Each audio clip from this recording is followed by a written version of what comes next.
Deep in the heart of the American West, a huge conservation effort has kicked off an age-old conflict. Colorado is trying to reintroduce gray wolves to a landscape they were hunted out of almost 100 years ago. But this isn't just a story about an animal. Nope, it's really a story about us. It's about the clash between the dream of a wild, balanced ecosystem and the tough reality of protecting your livelihood on the ground. Okay, let's dive into this really complex and personal battle for Colorado's future. So here's our game plan. We're going to unpack this whole story. We'll start with how the wolves even got here in the first place, then explore the massive divide between ecology and livelihood.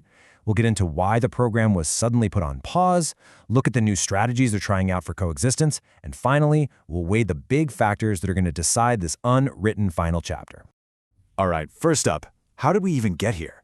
Well, the return of the wolf, it wasn't some quiet comeback.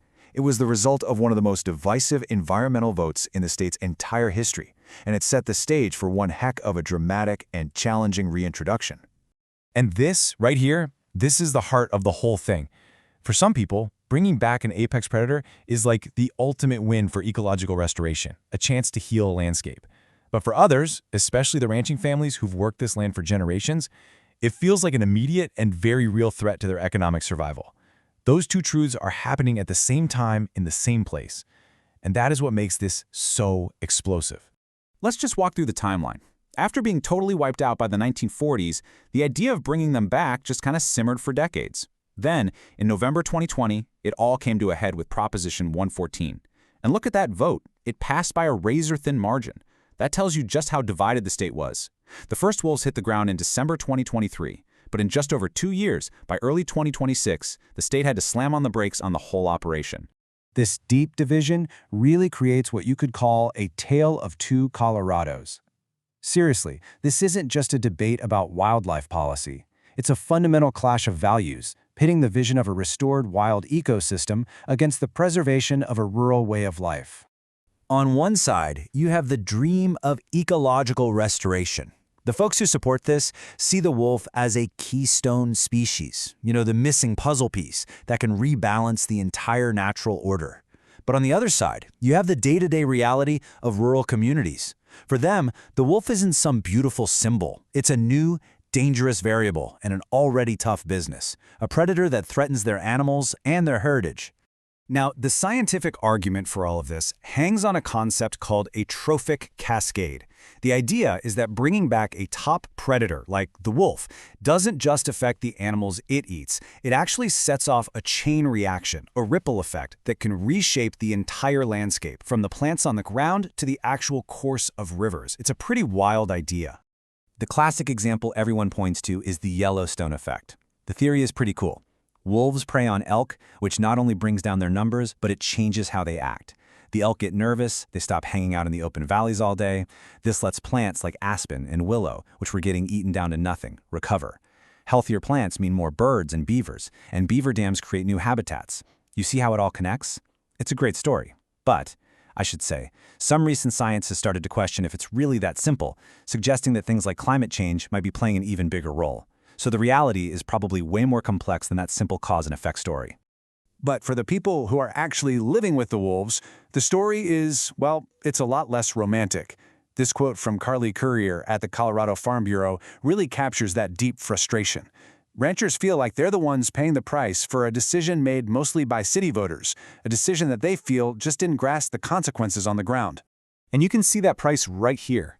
What's just staggering about this is the sheer mismatch. The state set aside $350,000 for its annual compensation fund. But by 2025, claims from ranchers had already blown past $1 million. The system was just totally overwhelmed right out of the gate. And it left a lot of folks feeling like the state's promises of support were, as one rancher put it, woefully inadequate. And here's the thing that gets missed a lot. It's not just about the value of a cow that gets killed. The very presence of wolves creates chronic stress in the herds. That stress means cattle weigh less when they go to market, and they have lower birth rates. That hits a ranch's bottom line from all sides. A University of Arizona study actually put a number on this, finding that ranches could see their annual revenue drop by up to 28%. And with more than half of ranchers saying they've had losses that weren't compensated, the financial and emotional toll is just huge. So this growing crisis, high costs, high emotions, and a lot of dead wolves, forced the state to do something pretty drastic. They hit the brakes, pausing the entire reintroduction program to try and figure out a plan that was clearly struggling.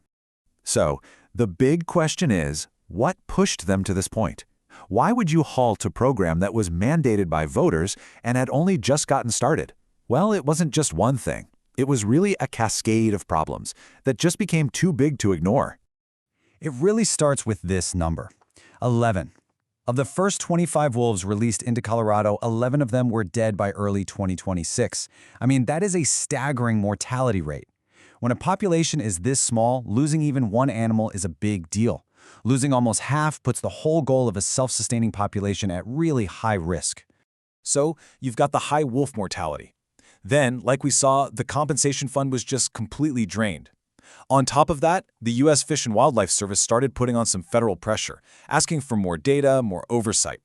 And finally, you had nonstop advocacy from groups like the Colorado Cattlemen's Association, who were basically saying, whoa, we need to pause and figure out better ways to manage this before you bring any more wolves in here. But this pause isn't the end of the story. It's a pivot. Faced with all these challenges, Colorado Parks and Wildlife is now trying to forge a whole new path forward, searching for that tricky balance.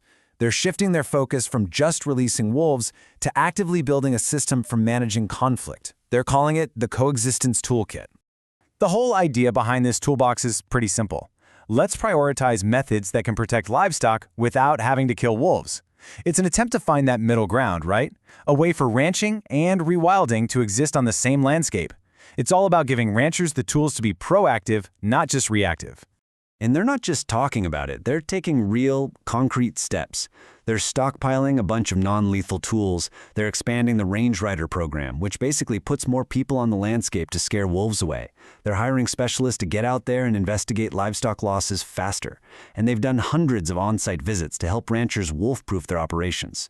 And just to give you a sense of the scale here, CPW now has 45 miles of something called fladry. It's basically electrified fencing with a bunch of fluttering flags on it. It sounds simple, but it can be a really effective, non-lethal way to keep wolves out of a pasture, especially during sensitive times like when calves are being born. And get this, a huge chunk of this is actually being funded by the public. The Born to be Wild specialty license plate has raised over $1 million. That money goes directly to supporting these non-lethal efforts, which really shows that a lot of people want to find solutions that work for both people and predators. So all of this, the conflict, the pause, the new toolbox, it all leads us right here, to this moment where the future of the wolf in Colorado is just hanging in the balance. The final chapter of this story is very, very much unwritten. Looking ahead, the long-term success of this thing depends on a whole web of factors. Genetic diversity? That's a high risk. This small group of wolves is vulnerable. They need more animals to be viable long-term. Human development keeps shrinking their habitat. And the impact on sportsmen and hunting is a huge question mark. As wolves change how elk behave, the state might have to totally redesign its hunting license system. But there is a potential upside for those same elk herds. Wolves tend to pick off weaker, sicker animals, which could actually help slow the spread of things like chronic wasting disease. In the end, it really all boils down to this sentiment from CPW's acting director, Laura Kalelin. The success of this whole experiment depends on collaboration. It means finding a way for people who completely disagree to still work together toward a common goal, a Colorado that has room for both its wildlife heritage and its ranching future. Which leaves us with the final and most important question.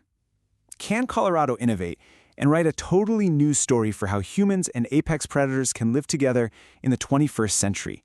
Or, after all this effort, all this money, and all this conflict, is the history of the wolf in the American West just destined to repeat itself?